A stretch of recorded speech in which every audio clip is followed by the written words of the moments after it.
Saudara, akhir zaman gini dengan kondisi saat ini, siapa juga yang gila-gilaan mau doa 40 hari. Puasa lagi. Kalau puasa sehari, seminggu gitu ya. Ya biasa kali pastor. Tapi puasa 40 hari, oh my God. Di dalam Alkitab gak banyak pribadi yang kedengarannya melakukan doa puasa 40 hari. Even Daniel, saudara-saudara, nabi yang senang berdoa, dia hanya melakukan puasa 21 hari. Hanya 21 hari, Daniel. Dan yang melakukan doa puasa 40 hari, itu cuma Yesus. Gila gak saudara-saudara? Halo?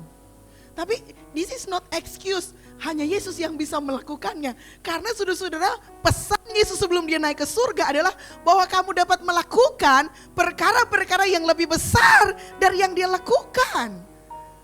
Jadi jangan kita jadikan excuse, iya pastor kalau 21 hari mungkin saya bisa. Tapi kalau 40 hari, this is insane. Ini gila mau puasa 40 hari.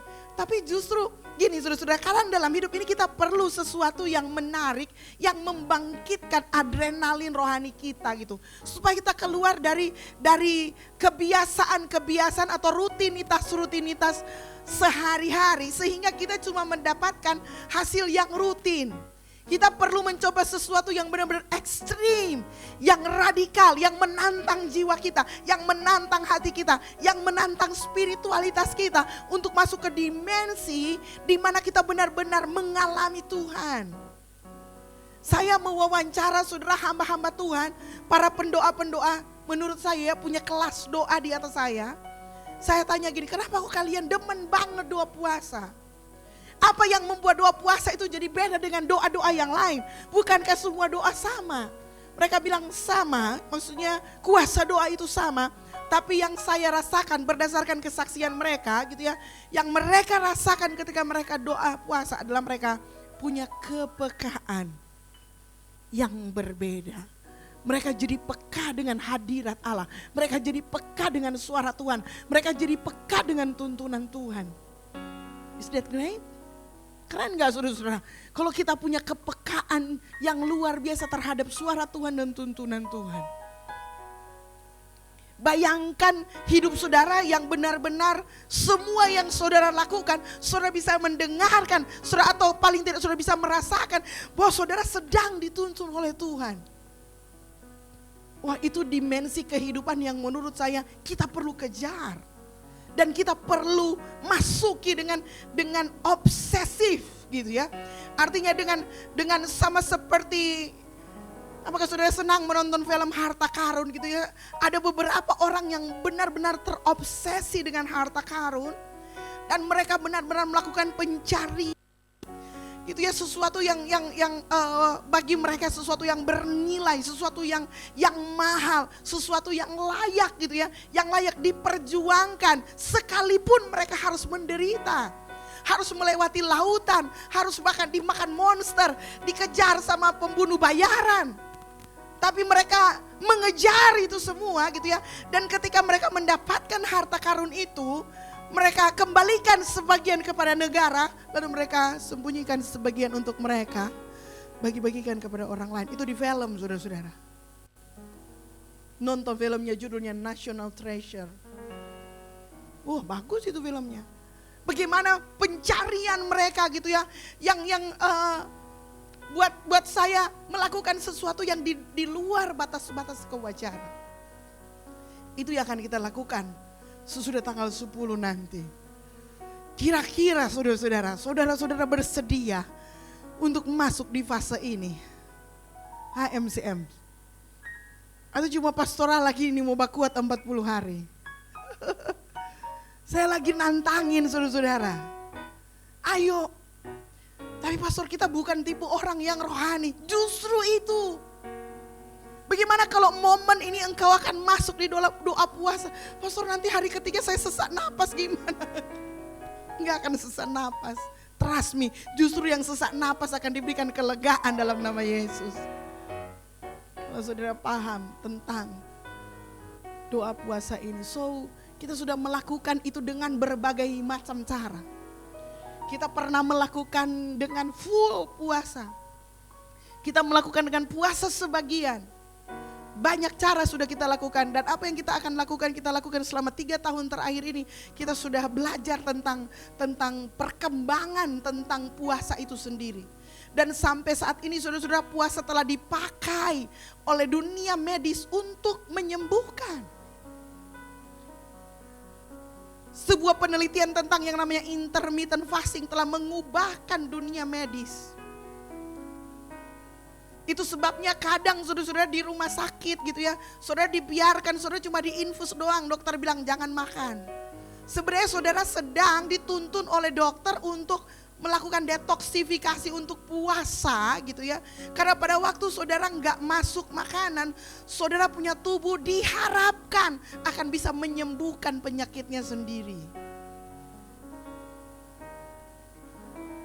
Cuman kita kan, kenapa nggak boleh makan? Sebenarnya itu penelitiannya seperti itu, saudara-saudara.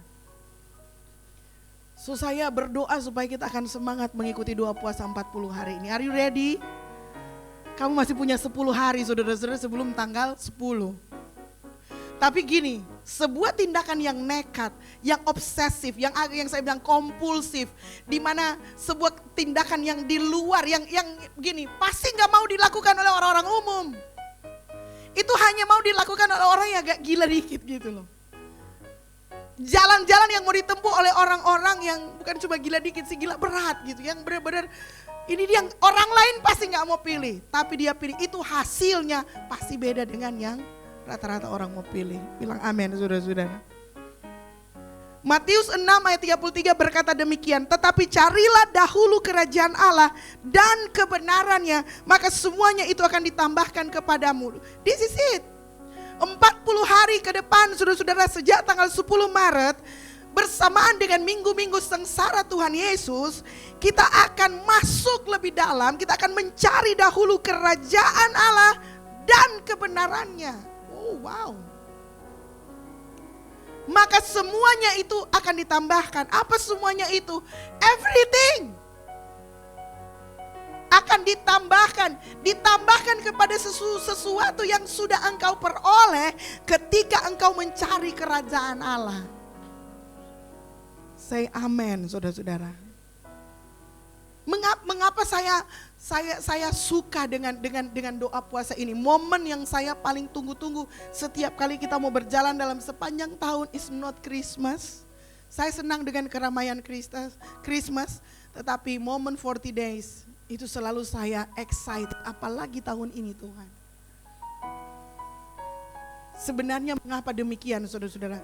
Karena jujur saja sebagai pemimpin, sebagai gembala sidang, ada kalanya saya merasa sangat lemah juga.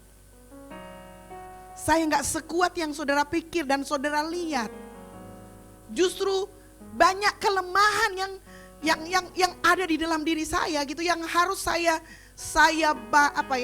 perbaiki supaya kita bisa berjalan lagi selanjutnya.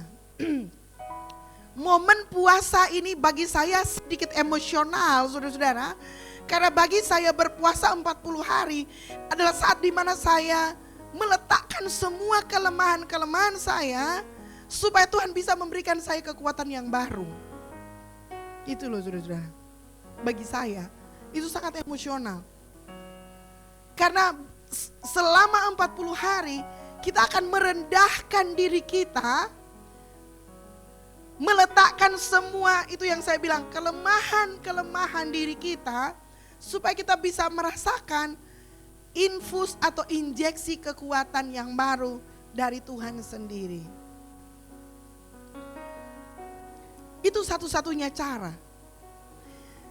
Kadang kalau gini, saya suka berpikir gini, Tuhan mau kerjakan gereja ini lagi, gimana?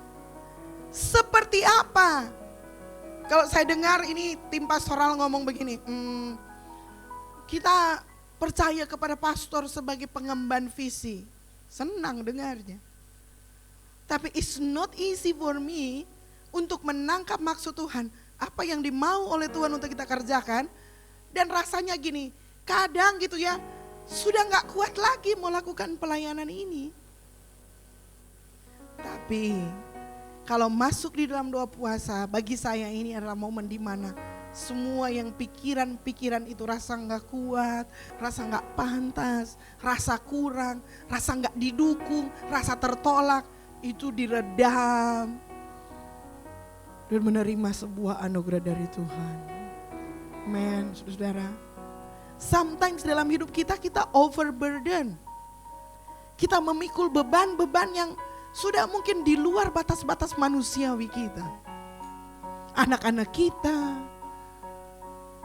keluarga kita, suami, istri kita, orang tua kita, tetangga-tetangga kita, pekerjaan kita, bisnis kita. Buka usaha kurang maju. Banyak tantangan, banyak tekanan. Itu membuat kita overburden dan merasa lemah. Aduh Tuhan mau bajalang bagaimana litape hidup ini. Come on, masuk doa puasa 40 hari. Saya mendorong saudara-saudara sekalian. Coba dulu, sehari, jadi 2 hari, jadi 3 hari. Nanti saudara kalau sehari 30, saudara bilang begini, ya kurang 10 hari lagi. Minggu pertama, 10 hari pertama saudara, aduh hari kedua masih 39 hari. Hari ke-35 saudara bilang, semua selesai Kang, ndak dapat rasa. Dapat rasa itu Bung. Dapat rasa. Mersonya ndak dapat rasa, karena orang semula aja rasa dia punya efek yang orang terima pada waktu orang berdoa dan berpuasa. Bilang amin. 1, 2, 3 hari pertama menahan lapar aja itu pergumulan. Keluar bulir-bulir, keringat dingin, kurang lia-lia jam. Tapi menjelang hari ke-5, 34 saudara tahu, oh perlu makan lagi kita. Saudara bahkan saudara menginginkan, saudara kalau saudara tak pikir mau makan. Karena tubuh saudara sudah terbiasa. Halo, berani coba? Ini adalah cara, satu-satunya cara, gini ya. Ini satu-satunya cara untuk orang merendahkan diri.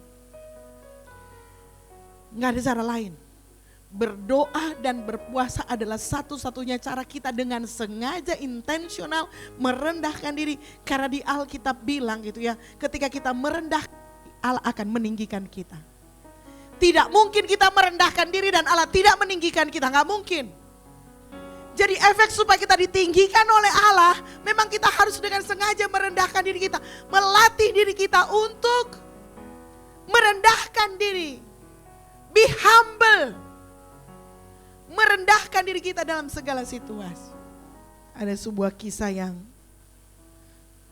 yang menarik untuk disimak. Agak lucu juga sih. Ini sudah kisah nyata gitu ya. Tentang keluarga hamba Tuhan yang DP anak-anak masih kecil. Jadi seperti Ramli begitu. Anak 7 tahun dan anak 5 tahun. Yang laki-laki 7 tahun, yang perempuan 5 tahun. Kalau katakan saja yang laki-laki namanya Nino, yang perempuan namanya Nina gitu ya. Begitu mendengar doa puasa di gereja gitu ya, 40 hari, si Nino yang sudah 7 tahun bilang sama mamanya, "Ma, saya mau puasa." Karena waktu itu sama dengan MCM ada puasa hobi, saya gak mau main PS. Saya gak mau main PS, saya gak mau main Xbox, pokoknya no game. Dan mamanya memuji dia, "Wih keren kamu ya Nino, luar biasa gitu ya." Nah adeknya yang Nina umur 5 tahun terintimidasi dengan kakaknya ya. Kakak berani bisa ya. Dia langsung datang sama mamanya, "Ma, kalau adek mau puasanya ndak mau bermain Barbie gitu." Terus mamanya bilang, "Anak yakin, karena anak baru dapat Barbie baru set gitu ya." Oh iya, pada waktu itu dia bilang iya, oke. 20 menit kemudian dia balik pak mama. Dia bilang begini, "Aduh mak, berat kok teh kalau ndak main Barbie. Jadi kita mesti main Barbie lah." Jadi batal. Mamanya bilang, "Oke dek, tenang aja. Kamu pikirkan baik-baik kamu mau puasa apa gitu ya." Sementara sarapan, dia makan banyak, kenyang gitu ya. Dia duduk kenyang, dia bilang begini, "Ma, saya tahu saya mau puasa apa." Mama bilang, "Apa? Mau puasa apa?" "Kita mau puasa makan." Mamanya bilang, "Dek, ngana kok lagi kenyang? Gampang ngana mau bilang puasa makan, baru habis makan." Jadi jangan, nggak cocok kalau ngana mau bilang begitu. Ngana keputusan itu dipengaruhi ngana punya perut yang kenyang. Jadi ngana mesti datang Pak Tuhan, berdoa Pak Tuhan supaya Tuhan kasih tunjuk ngana mau puasa apa gitu ya. Terus mamanya bilang begini, misalnya coba gitu ya, ngana mungkin tetap makan, tapi ngana puasa es krim, donat, lollipop, gula-gula. Dia langsung bilang begini pada Mama, "Oh Mama, kalau so begitu kebang so gila itu, nggak mungkin itu Mama." Jadi Mamanya bilang, oke. Jadi ngana pikir-pikir jadul tarik, ngana berdoa supaya Tuhan tunjuk ngana mau puasa apa. Gitu. Dia bermain saudara-saudara, kaki-kaki dia masuk dengan ceria. Kalau dia so bilang begini pada Mama, "Ma, sudah kita sudah apa? Kali ini kebang so betul, kita siap puasa." Oh DP Bapak yang penasaran, DP Bapak tanya Bataria begini, "Ngana mau puasa apa Sode? Kenapa ada pilihan suku-suku?" "Gampang Bapak, kita tahu kita mau puasa apa." "Puasa apa Dek?" "Puasa rokok." Dia bisa puasa DP Bapak kok tak baroko. Kalau dia lihat DP Bapak yang baroko, dan dia enggak baroko, begitu maksudnya. Jangan saudara puasakan yang saudara enggak lakukan. Jangan begini, jangan juga saudara mempuasakan orang lain, kira-kira begitu. Berpuasalah sesuai dengan keadaan kita masing-masing. Amin. Enggak bagus juga saudara terlalu muluk-muluk, tapi enggak bagus juga saudara berpuasa sesuatu yang ringan itu. Nyanak barokok kok mau puasa rokok. Saya mau puasa kopi, karena tukang minum kopi. Enggak, kan enggak mungkin. Paham maksudnya? Jadi saudara puasakan apa yang saudara rasa penting untuk dihilangkan dari hidup saudara. Nah, kita masuk di Ulangan 18 ayat 1 sampai 3. Kita baca sama-sama saudara-saudara, Ulangan 18 ayat 1 sampai 3. 1, 2, 3. "Imam-imam orang Lewi, seluruh suku Lewi, janganlah mendapat bagian milik pusaka bersama-sama orang Israel dari korban api-apian kepada Tuhan, dan apa yang menjadi miliknya harus mereka mendapat rezeki. Janganlah ia mempunyai milik pusaka di tengah-tengah saudara-saudaranya. Tuhanlah milik pusakanya seperti yang dijanjikannya kepadanya. Inilah hak imam terhadap kaum awam." Ulang ya, inilah hak imam terhadap kaum awam.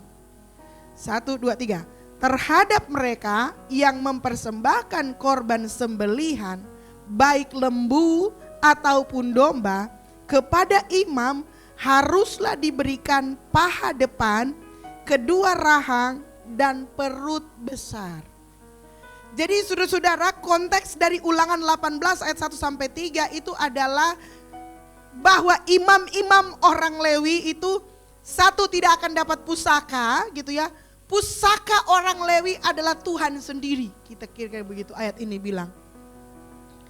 Lalu mereka punya hak atas semua korban sembelihan. Itu terdiri atas 3 saudara-saudara, paha depan, rahang, dan perut besar. Oke. Nah, kita baca saudara-saudara dalam bahasa Inggris supaya saudara bisa mengerti. Karena kalau dalam bahasa Indonesia nyanak mau apa? Karena bahasa Indonesia kalau orang bayangkan paha, dapat bayangkan tuh pala-pala babi atau pala-pala sapi gitu ya. Tapi sebenarnya kalau di babi saudara-saudara antara paha gitu ya, paha depan dan paha belakang istilahnya beda. Saya tahu dari mana karena saya penjual tulang babi gitu ya. Jadi yang depan itu dibilangnya shoulder, betul ya, bahu gitu ya. Dalam bahasa Inggris kok kelihatan versi ESV. Oke, kita baca sama-sama gitu ya. 1, 2, 3. "And this shall be the priest due from the people, from those offering a sacrifice, whether an ox or a sheep, they shall give to the priest the shoulder, and the two cheeks and stomach. Kalau di Torah udah bilang rahang, tapi sebenarnya pipi, cheeks itu pipi. Jadi bagian untuk imam itu, dengar baik-baik saudara ya, shoulder, cheeks, pipi, dan stomach, perut. Saudara bayangkan tuh Imam Lewi di perjanjian lama dompet makanan apa?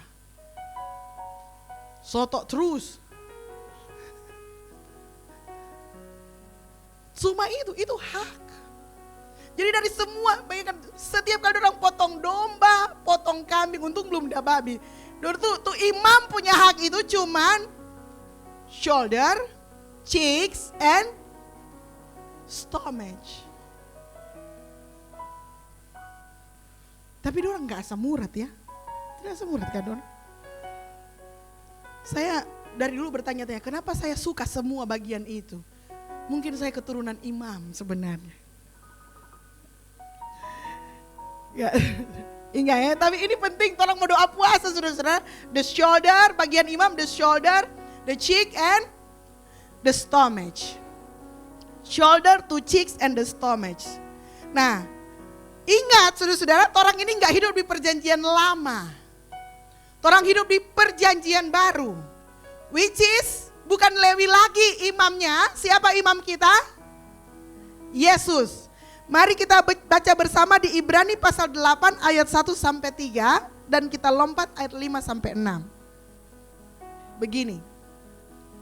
Inti dari segala yang kita bicarakan itu ialah kita mempunyai imam besar yang demikian, yang duduk di sebelah kanan tahta yang maha besar di sorga, dan yang melayani ibadah di tempat kudus, yaitu di dalam kemah sejati yang didirikan oleh Tuhan dan bukan oleh manusia.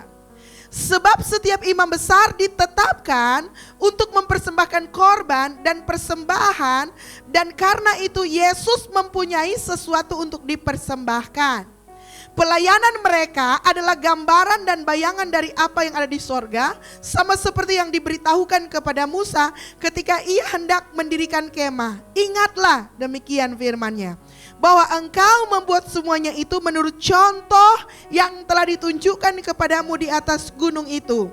Tetapi sekarang ia telah mendapat suatu pelayanan yang jauh lebih agung, karena ia menjadi pengantara dari perjanjian yang lebih mulia, yang didasarkan atas janji yang lebih tinggi.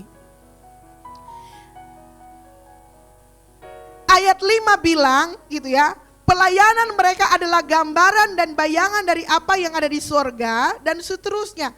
Jadi apa yang dilakukan di dalam Ulangan pasal 18 itu sebenarnya bukan, selain itu adalah hukum Taurat bagi orang Yahudi gitu ya, itu juga adalah bayangan atau gambaran tentang apa yang akan terjadi di perjanjian baru. Nah, di perjanjian baru imam besar kita adalah Yesus. Ulangi, imam besar kita adalah Yesus. Kita adalah orang awamnya. Berarti saudara-saudara gitu ya, Yesuslah yang harus menerima the shoulder, the cheeks, and the stomach. Jadi yang akan menerima bahu, bagian bahunya, bagian pipinya, dan bagian perutnya itu adalah Yesus. Nah, kalau ini gambaran saudara, gambaran tentang apa? Itu penting. Nah, apa yang saya mau saudara lakukan ketika saudara berpuasa, pusatnya, dasarnya di konteks ini. Kita mulai dulu dari the shoulder atau bahu gitu ya. Bahu adalah tempat memikul beban. Setuju? Bahu ini adalah tempat memikul beban.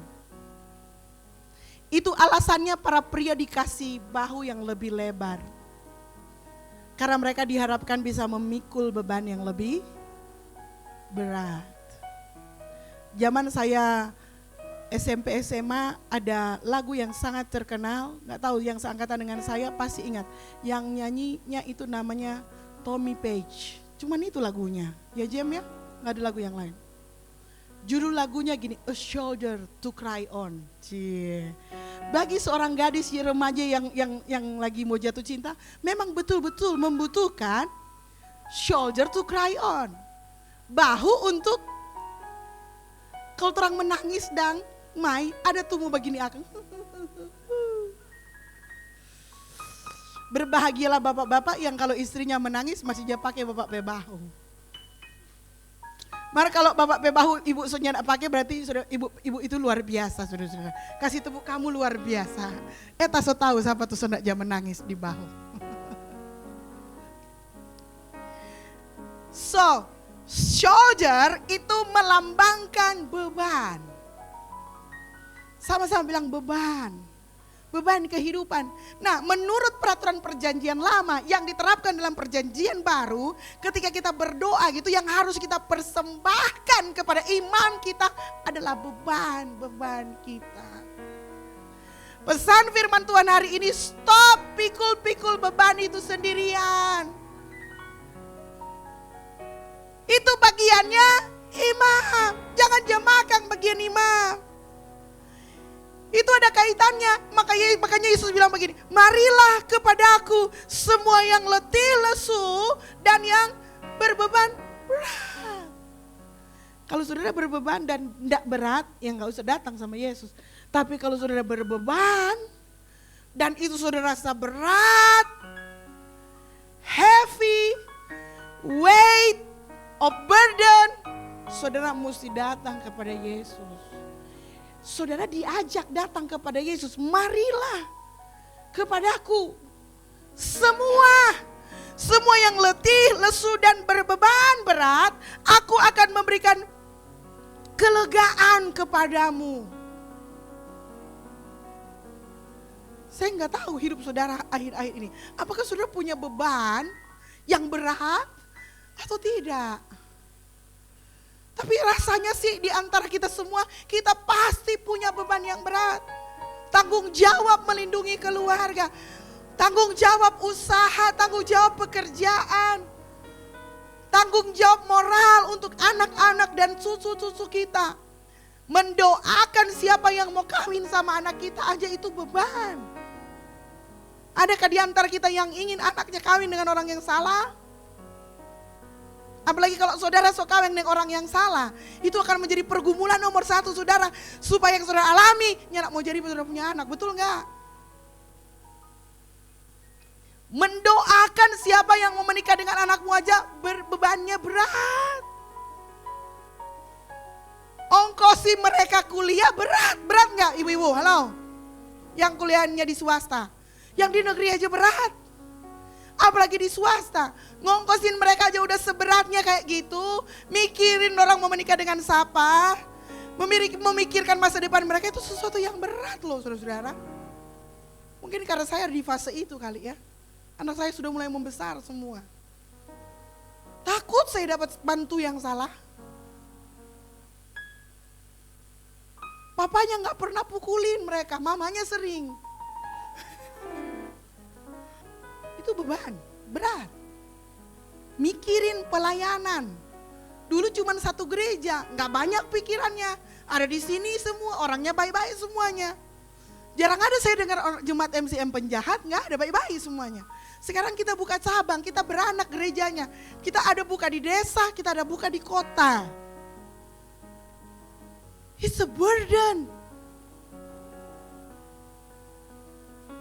Menjalankan sebuah pelayanan, saudara-saudara nggak sekeren saudara melihat saya khotbah di sini. It's a big burden, it's a heavy burden. Memastikan ada pelayanan terhadap jiwa-jiwa, saudara-saudara. Melayani next generation, melayani anak-anak dari segala kalangan. Saya mau kesaksian sama saudara-saudara. Hari Kamis yang lalu, saudara-saudara, ada satu mobil di Tomohon gitu ya. Saya lagi ke rumah duka untuk besuk anaknya Jili yang meninggal. Mungkin saudara ingatnya di postingan Pastor Jili itu adalah dulu pastoral di MCM. Kemudian dia sudah menikah. Nah selama pastoral di MCM, Pastor Jili itu tinggal di rumah. Dan Gladys itu besar sama Pastor Jili. Dia bukan cuman Edis sih, tapi yang paling lama mungkin Edis gitu ya. Jadi ketika anaknya Pastor Jili meninggal, dia sudah menunggu 5 tahun baru punya baby itu. Lalu kemudian dia melahirkan normal di rumah sakit Rata Totok yang ketika saya pergi, oh Tuhan, kenapa juga kamu nekat melahirkan di sini?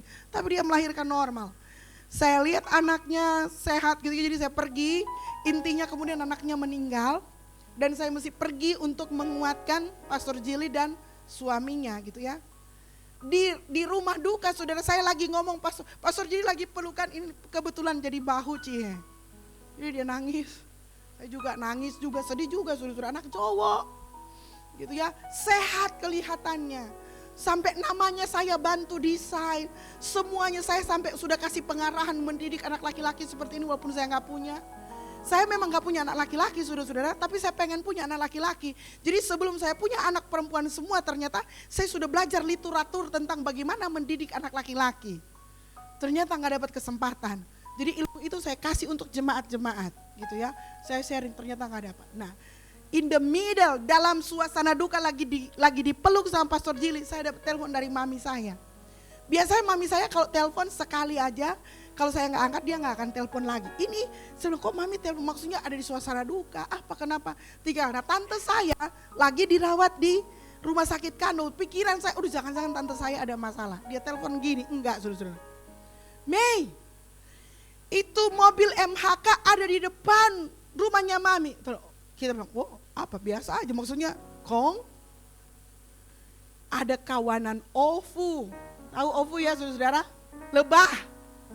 Itu turun gak tahu dari mana saudara-saudara, itu kawanan ribut mereka katanya. Masuk di dalam mobil, yang mana mobil itu lagi parkir. Dan pintunya dan jendelanya terbuka karena mereka lagi menunggu 3 anak kecil lagi jalan dari belakang. 3 anak kecil sedang jalan, tiba-tiba masuk itu gerombolan OVU itu dari depan, termasuk dari belakang. Jadi saya wawancara semua anak-anak itu saudara-saudara. Dari belakang ada 13 anak waktu itu kena disengat OVU, termasuk Pastor Anggi dan Pastor Jones. Pastor John saudara-saudara punya belakang itu 20 sengatan kelihatan. Nah waktu saya terima itu saudara-saudara, saya aduh itu beban berat langsung datang ke saya. What if kalau something happen? Ini anak-anaknya orang lain. Di Tomohon pula. Nah yang ngantar saya itu Vano yang gendut. Vano itu yang ngantar saya bersama istrinya, itu komselnya dia. Si Milen anaknya lagi sama-sama dengan kita. Jadi seharusnya Milen ada sama-sama dengan mereka karena itu hari komsel anak mereka. Tapi Anok bilang karena saya gak ada teman jadi saya masih ditemenin. Nah komselnya diserahkan ke Jones dan Anggi. 13 anak saudara-saudara disengat lebah, menurut saudara bebannya seperti apa? Suami saya pernah digigit lebah, nyendak 1 kawanan sudah cuma 1 lebah. 3 hari dia punya bangka saudara-saudara. Wah jadi sepanjangnya dari rumah duka ini sudah peperangan rohani dalam nama Yesus. Tidak boleh ada yang mati. Kontak-kontak ada Dokter Queen, saudara-saudara sudah sampai di rumah sakit dan periksa. Waktu saya masuk, saya tiba dengan kecepatan tinggi dari rumah duka langsung ke Bethesda Tomohon, saudara-saudara. Sampai di sana mereka dikumpulkan di satu ruangan, mungkin itu ruangan bekas ruangan COVID dulu. Sekarang sudah bukan cuma anak-anak tapi bersama dengan orang tuanya. Pas saya sampai mereka lagi nangis rame-rame. Saya pikir mereka sakit karena disengat lebah itu kan. Saya bilang tenang, gak usah sakit ya, gak usah nangis. Iya, terang nih mau disuntik. Aduh saudara-saudara, ternyata bukan lebah yang mereka rasa sakit, ternyata suntikan. Dokter bilang semuanya mau suntik dan mereka. Singkat cerita saudara-saudara, mereka dirawat 5 anak memang harus nginap gitu ya. Mungkin hari ini sudah pulang.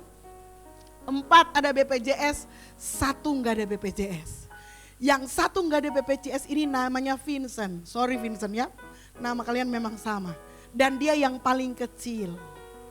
Lalu dia disengat itu gak banyak saudara-saudara, hanya 2. Hanya di antara sini tapi di belakang kepala sini. Ini saudara, benjol besar merah.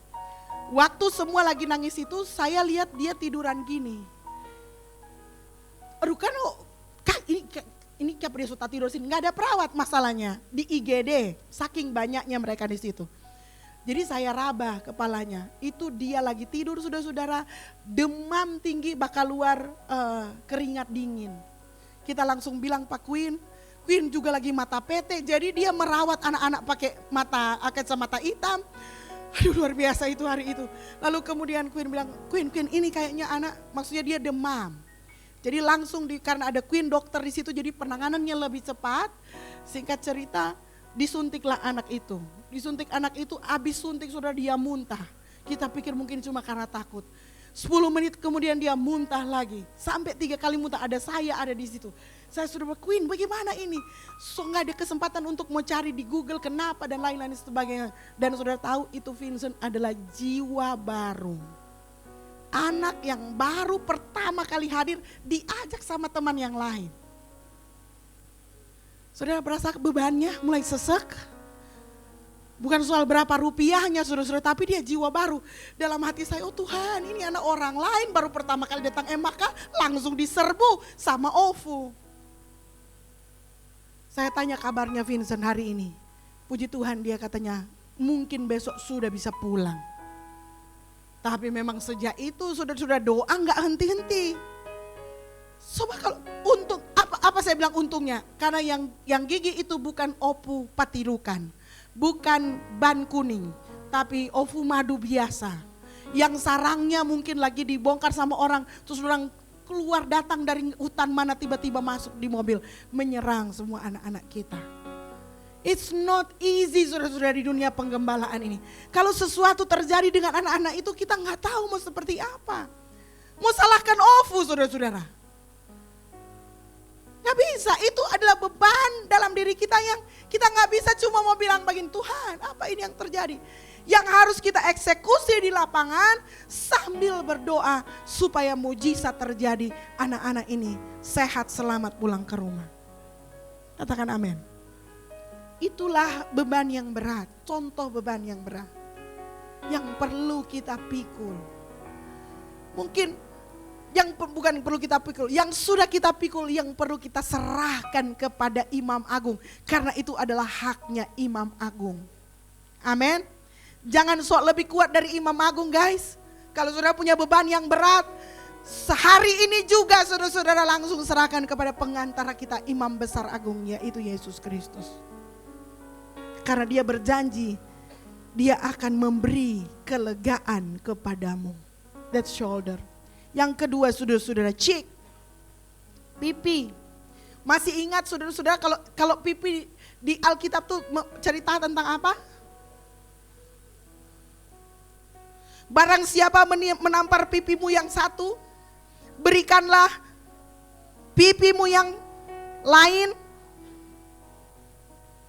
Ada di antara sini yang pernah mengalami habis ditampar pipi yang satu, saudara kasih lagi pipi yang lain? Pertanyaannya kenapa sampai pipimu ditampar? Halo? Pernah dengar istilah ini, kamu boleh bikin apa saja tapi jangan tempeleng. Pukul kayak di sini Kang, pukul di sini. Tapi kenapa di pipi itu lain rasanya? Karena pasti orang sakit hati saudara-saudara. Sudah ditempeleng pasti sakit, apalagi ditempeleng gak ada sebab. Jadi the cheek itu melambangkan sakit hati kita. Luka kita. Perasaan-perasaan kita. Kemarahan-kemarahan yang terpendam itu bukan bagian kita saudara-saudara. Kita harus serahkan itu kepada Imam Besar Agung. Waktu saudara masuk di dalam doa puasa atau hari ini juga. Kalau saudara punya rasa sakit, kekecewaan, luka dan lain-lain. Jangan dimakan sendiri saudara-saudara. Itu bagian dari Imam Besar yang harus kita serahkan kepada Imam Besar. Itu gambaran pentingnya. Dan yang terakhir saudara-saudara, the stomach, perut kita. Apa itu saudara-saudara? Kita perlu menyerahkan kepada Tuhan appetizer kita. Keinginan kita untuk mengenyangkan diri kita, untuk memuaskan hati kita. Selera kita akan sesuatu yang kita pikir untuk membahagiakan kita. Kita perlu saudara-saudara menyerahkan hak untuk membahagiakan diri kita itu kepada Yesus.